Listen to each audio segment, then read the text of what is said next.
বলে আর গুরু চলে গেছে তো শুরু হয়েছে পরে হ্যাঁ করছে কি তা মেম্বারের কাছ থেকে দস্তখত দিয়া সুরে লেগেছে গরুর বাজারে। এখন মালিকে খুঁজতে খুঁজতে গরুর বাজারে গিয়ে গাবতলি এই গরু তো আমার সুরে কয়ে বলে রসিদ করেছি। এখন দুজনে মালিক লাগছে সুরে কয় আমার মালিকে কয় আমার। এর মধ্যে এক মুন্সি যায় কাছে দিয়া কথা বলছেন না, তখন বেলায় তফসির করে হ্যাঁ তোরা কেলেকে মারি করস বেটা আবার বাসা আছেন নোয়াখালী আর কি আপনার নোয়াখালী কেউ তাহলে আবার রাগ হইয়েন না বুঝাবার লেগে কইতাছি নোয়াখালী কেউ তাহলে কই না বলে আমরাও কইসে বুঝি না এটা বুঝাবার লেগে তখন কয় এই তাহলে কেন মারি করছে কয় দেখেন না এটা আমার গরু আর সুরে কয় আমি রসিদ করে রয়েছি এটা আমার। তখন বেলা কয় কিটা মক্কার বেগুনে মক্কার সবে রসুল্লে আমিন মানত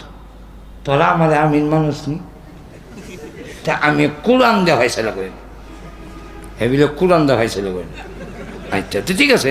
কোরআন দিয়ে যদি ফয়সালা হয় এটা কেন মানবে? ইয়া আল্লাহ ঘুমাই গেছেন কেন কোরআন দেওয়া ফয়সালা তখন দুজন কয় ঠিক আছে আপনি ফয়সালা করে দেন কোরআন দেওয়া বেড়া তখন কয় ওয়াতিনি ওয়াজাইতুনি আমি তোরে চিনি না তুইও আমারে চিনস না ও তোরে চিনি না ওয়াতিনি ওয়াজাইতুনি তোরা কই থেকে আসত কই যাইবে আল্লাহ কোরআনে কইছে ও তুরে চিনি না আমি তোরারে চিনি না ও হাজাল বালাদরে হরে ও হাজাল বলো দিল আমি আল্লাহ কোরআনে কইছে রে এই বলো আমিনের বলো তো আমার তামিলে জায়গা এখন এই কথা কইয়া বেড়া জায়গা এখন সুরে খাইছ নি তুইও খাইলে না আমিও খাইলাম না মোল্লা দি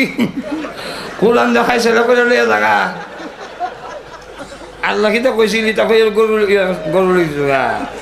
এমনি একটা একটা তুই বেলা সাক্ষী তোর যখন ইয়ে আছে রশিদ আছে তোর তুই জানে মালিক আর আমি যে মালিক আসলাম আমি বেলা সাক্ষী সর মোল্লা রেখা ধরি বুঝলেন না। তো এই জাতীয় অপব্যাখ্যা দেওয়া আর লাইন চুরি করিয়া তার মতলব হাসিল করা আল্লাহ কইছে একটা আর লাইন হাদিসে কইছে একটা আগের লাইন পিছের লাইন আগের অংশ পিছের অংশ বাদ দিয়া অর্থ বিকৃতি করিয়া যারা স্বার্থ হাসিল করতে চায় যারা দুনিয়ার স্বার্থের কারণে কারোর ষড়যন্ত্র শিকার হইয়া কোরআনের অপব্যাখ্যা দেয় আল্লাহকে অপব্যাখ্যা দেয় রসুলকে অপব্যাখ্যা দেয় এই জাতীয় অপব্যাখ্যা দেয় বদনাম করে কোরআনের ব্যাখ্যা নিজের মন করা দেয় এদের হাত থেকে দিনকে রক্ষা করার দায়িত্ব স্বয়ং রসুল আলেমের কাছে দেয়া গেছে।